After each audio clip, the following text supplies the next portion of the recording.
और point 7।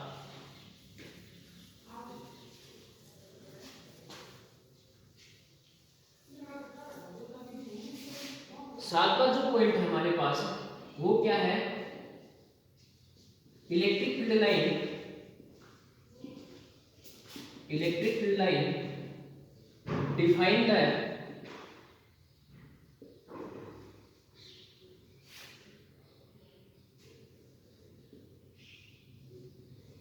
The magnitude of electric field. यानी electric field line है वो डिफाइन करेंगे किसको, विद्युत क्षेत्र के मान। सेम दूसरे पॉइंट की तरह, आराम से समझ लो, दूसरे पॉइंट की तरह। यानी एग्जांपल ले लो, एग्जांपल सबसे बढ़िया रहता है। यानी विद्युत क्षेत्र रेखाएं, विद्युत क्षेत्र रेखाएं यानी इलेक्ट्रिक फील्ड लाइन क्या बताती है, विद्युत क्षेत्र रेखाएं विद्युत क्षेत्र के मान को बताती हैं। विद्युत क्षेत्र का क्या बताएंगे, मैग्नीट्यूड यानी मान बताएंगे विद्युत क्षेत्र का। सबसे बढ़िया एग्जांपल देखो, इसका एग्जांपल पूछा हो आपके आईपीएससी ने, एग्जांपल है इसका इस प्रकार, ये लाइन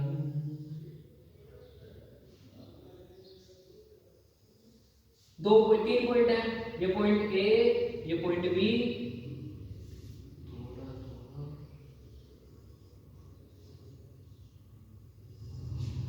और ये पॉइंट सी। तीन पॉइंट हमारे पास है इस डायग्राम में, ये पॉइंट ए, ये पॉइंट बी, ये पॉइंट सी। मैं क्या बोल रहा हूं कि विद्युत क्षेत्र रेखाएं विद्युत क्षेत्र के मान को बताती है। यानी विद्युत क्षेत्र रेखाएं क्या बताती है, विद्युत क्षेत्र के मान को बताएंगे। कैसे बताएंगे, अगर देखो यहाँ विद्युत क्षेत्र रेखा इधर कोई प्लस का ज्यादा उधर से आ रही है, ठीक है। यहाँ विद्युत क्षेत्र रेखाएं देखो पास पास में है, पास पास में है, तो यहाँ पर मान क्या होगा, ज्यादा होगा। अब ये दूरी और ये दूरी बराबरी तो है, यहाँ जितना मान होगा वही ये मान होगा, लेकिन यहाँ मान क्या हो जाएगा, कम हो जाएगा। क्या बन जाएगा, यानी यहाँ पर ई बी, यहाँ पर क्या है ई ए, और यहाँ पर क्या है ई सी। यानी ई बी का मान क्या होगा, बड़ा, किससे, इसी से पे होगा। दूसरा ई ए का मान बड़ा होगा किससे, ई बी से। एक मिनट, यानी ई सी का मान बड़ा होगा किससे, बी से, और ई ए का मान बड़ा होगा किससे, ई बी से। यानी इस पॉइंट पर विद्युत क्षेत्र ज्यादा होगा। क्यों होगा, क्योंकि यहाँ पर विद्युत बल रेखाएं पास पास में है, यहाँ पर विद्युत बल रेखाएं पास पास में, इसलिए यहाँ और यहाँ विद्युत क्षेत्र ज्यादा होगा और यहाँ क्या होगा, कम होगा। ठीक है, यानी इलेक्ट्रिक फील्ड लाइन यानी विद्युत क्षेत्र रेखा की जो डेंसिटी है वो क्या डिफाइन करती है। डेंसिटी का मतलब समझ गए, पास पास या मिरर। तो डेंसिटी किसको बताएंगे, विद्युत क्षेत्र के मान को बताएंगे। अगला point number 8,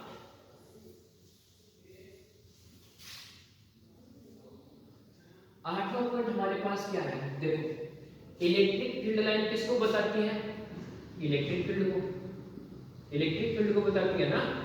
electric field line किसको बताती है, इलेक्ट्रिक फील्ड को बताती है। तो इलेक्ट्रिक फील्ड एक सदिश राशि होती है। कैसी राशि, सदिश, यानी ये वेक्टर क्वांटिटी होती है, वेक्टर क्वांटिटी होती है। तो इसके लिए क्या होगा, वेक्टर सदिश की दिशा भी होगी और इसका क्या होगा, मान भी होगा। ठीक है, दो चीजें होंगी। तो हमने इलेक्ट्रिक फील्ड का मान तो बता दिया, इलेक्ट्रिक फील्ड कहाँ ज्यादा होगा कहाँ कम होगा। जहाँ विद्युत बल रेखाएं क्या है, पास पास में है, वहां इलेक्ट्रिक फील्ड यानी विद्युत क्षेत्र क्या होगा, ज्यादा होगा।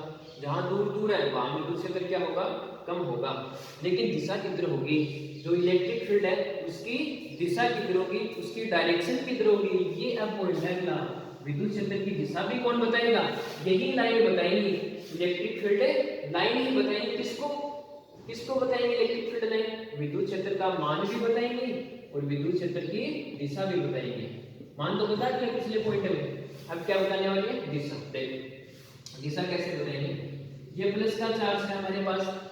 अब यहां से एक लाइन निकली, ये लाइन निकली और आपको पॉइंट दे दिया P। अब आपको ऐसे बोल दिया कि इस पॉइंट पर क्या बतानी है आपको, विद्युत क्षेत्र की दिशा बतानी है। मान तो हम बता देंगे जहां विरल है वहां कम, जहां सघन है वहां ज्यादा। अब यहाँ पर देखो, अब यहाँ पर आपको दिशा पूछी है, तो दिशा क्या करोगे, यहाँ पर आप टेंजेंट खींचोगे स्पर्श रेखा इस पॉइंट पर, तो स्पर्श रेखा की दिशा में ही क्या होगा, विद्युत क्षेत्र की दिशा होगी। अगर फिर आपसे ऐसे यहाँ पर पॉइंट क्यों दे देता, यहाँ पूछ लिया कि विद्युत क्षेत्र की दिशा बताओ किधर है, तो यहाँ पर स्पर्श रेखा खींच दो। स्पर्श रेखा यानी टेंजेंट, टेंजेंट की डायरेक्शन क्या बताएगी, डायरेक्शन ऑफ इलेक्ट्रिक फील्ड है, इलेक्ट्रिक फील्ड यानी टेंजेंट की डायरेक्शन है, यानी विद्युत क्षेत्र की दिशा है, विद्युत बल रेखा है। ये आपके पास एक विद्युत बल रेखा है, ठीक है, आराम से समझो इसको। ये एक विद्युत बल रेखा है, इसके पास आपको पॉइंट P दिया, एक पॉइंट क्या दिया आपके पास Q, और आपसे ऐसे पूछा P पॉइंट पर डायरेक्शन किधर है विद्युत क्षेत्र की, Q पॉइंट पर विद्युत क्षेत्र की डायरेक्शन है किधर है, तो आप क्या करोगे, सीधा सा काम करना आपको। P पॉइंट पर एक टेंजेंट खींच दो, स्पर्श रेखा, टेंजेंट को स्पर्श रेखा बोलेंगे, एक Q पॉइंट पर टेंजेंट खींच दो, यानी विद्युत क्षेत्र की दिशा किधर होगी, स्पर्श रेखा की दिशा में होगी। यानी इलेक्ट्रिक फील्ड लाइन है वो क्या बताती है, इलेक्ट्रिक फील्ड लाइन विद्युत क्षेत्र के मान को भी बताती है और विद्युत क्षेत्र की दिशा को भी बताती है। विद्युत क्षेत्र का मान तो कहाँ ज्यादा होगा, जहां पर डेंसिटी ज्यादा है, यानी electric field line have greater density, वहां पर क्या होगा, विद्युत क्षेत्र का मान ज्यादा होगा। और दिशा, विद्युत क्षेत्र की दिशा हम कैसे बताएंगे, स्पर्श रेखा खींच दो, सीधी बात, ठीक है। स्पर्श रेखा की दिशा में विद्युत क्षेत्र की दिशा होती है, ठीक। पॉइंट नंबर 9, टोटल 10 से 11 पॉइंट है, इसमें हम पहुंचे हैं 2 पॉइंट में। तो 9वां पॉइंट क्या है, electric field line not intersect to each other,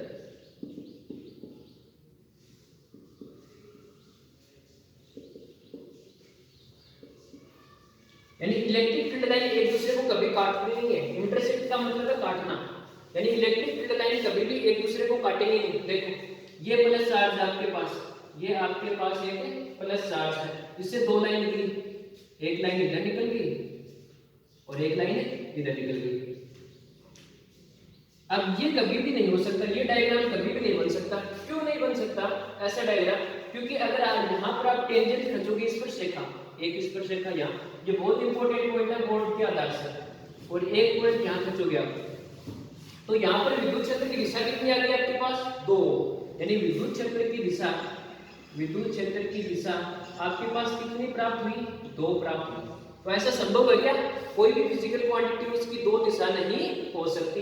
तो विद्युत बल रेखाएं कभी भी एक दूसरे को काटती नहीं है, विद्युत बल रेखाएं एक दूसरे को काटती क्यों नहीं है, विद्युत बल रेखाएं एक दूसरे को क्यों नहीं काटेंगी, क्योंकि अगर काटेंगे, इंटरसेक्ट करेंगे, तो उस पॉइंट पर विद्युत क्षेत्र की कितनी दिशाएं हैं आपके पास, विद्युत क्षेत्र की 2 दिशाएं, जो कि सदिश नियम से संभव नहीं है। विद्युत क्षेत्र की आप दिशा कैसे निकालोगे, विद्युत क्षेत्र की दिशा निकालने के लिए सीधी बात है, यहाँ पर स्पर्श रेखा खींच दो और यहाँ पर स्पर्श रेखा खींच दो, ठीक है। तो यहाँ दिशा कितनी आ गई आपके पास, 2, जो सदिश नियम से संभव नहीं है। ये 9वां पॉइंट। अगला 10वां पॉइंट क्या होता है इलेक्ट्रिक फील्ड लाइन का, electric field line, electric field line perpendicular to the surface. देखो इलेक्ट्रिक फील्ड लाइन जहां से निकलेंगे और जहां प्रवेश करेंगे हमेशा 90 डिग्री कोण के साथ निकलेंगे, 90 डिग्री कोण के साथ प्रवेश करेंगे। जैसे प्लस यहां से निकली, यहां इधर निकली, इधर निकली और एक निकली। इनिशियल जो एंगल होगा, इस जैसे प्रश्न है, ये प्लस चार्ज है, ये इनिशियल एंगल कितना होगा, हमेशा 90 डिग्री। आगे जाके बदल सकता है, आगे जाके कैसे भी हो सकती है, वक्री रूप में भी आ सकती है, बंद वक्र में भी आ सकती है, कैसे भी हो सकती है। आगे का फ्री स्पेस का कोई मतलब नहीं है। मैंने एंगल कहां देखना बताया आपको, electric field line perpendicular to the surface, यानी जहां से निकलेंगे ना वहां 90 डिग्री होगा। आगे कुछ भी हो सकता है, आगे 90 डिग्री कैसे भी हो सकती है, कैसे आकृति भी हो सकती है, लेकिन जो इनिशियल एंगल होगा ना वो हमेशा कितना होगा, 90 डिग्री। ऐसे ही जब माइनस है इसमें इंटर करेंगे तो इधर से कोई जा रही है, लेकिन इंटर कितने के साथ करेगी, 90 डिग्री के साथ। यानी विद्युत बल रेखाएं सरफेस से हमेशा परपेंडिकुलर निकलती हैं और सरफेस में हमेशा परपेंडिकुलर ही प्रवेश करती हैं। ये भी इंपॉर्टेंट पॉइंट है।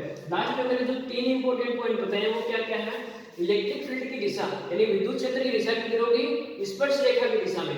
विद्युत क्षेत्र का मान कहां ज्यादा होगा, जहां इलेक्ट्रिक फील्ड की डेंसिटी ज्यादा है, घनत्व ज्यादा है, जहां पास पास में है। जैसे यहाँ पास पास में है, अगर ये दूर दूर कर दिया तो यहाँ मान क्या होगा, कम, और यहाँ पास पास में तो मान क्या होगा, ज्यादा। दूसरा तीसरा पॉइंट क्या था, इलेक्ट्रिक फील्ड लाइन कभी भी एक दूसरे को काटेंगे नहीं। क्यों नहीं काटती, क्योंकि जहाँ काटेंगे, अगर ऐसे काटेंगे तो यहाँ पर दो दिशा प्राप्त होगी, किसकी, विद्युत क्षेत्र की, तो संभव नहीं है। और अभी जो पॉइंट बताइए क्या है कि इलेक्ट्रिक फील्ड लाइन परपेंडिकुलर होती है, परपेंडिकुलर निकलती है इधर इधर इधर, यानी परपेंडिकुलर ही निकलेंगी सरफेस से। तो यहाँ पर हमने डिस्कस किए जो मुख्य मुख्य 10 पॉइंट हैं इलेक्ट्रिक फील्ड लाइन के, मुख्य 10 पॉइंट हैं वो हमने इस टॉपिक में डिस्कस किए हैं। अगला जो वीडियो होगा उसमें इस पर न्यूमेरिकल भी होंगे, प्लस इसके जो और हाई लेवल के जो पॉइंट हैं वो भी इसके अंदर हमें डिस्कस करने वाले हैं। अभी जो 10 पॉइंट हैं इसको आप ध्यान से समझोगे तभी आप न्यूमेरिकल अटेम्प्ट कर पाओगे और तभी आप आगे की अप्रोच कर पाओगे। ठीक है, तो अभी तक के लिए आप इतना समझो।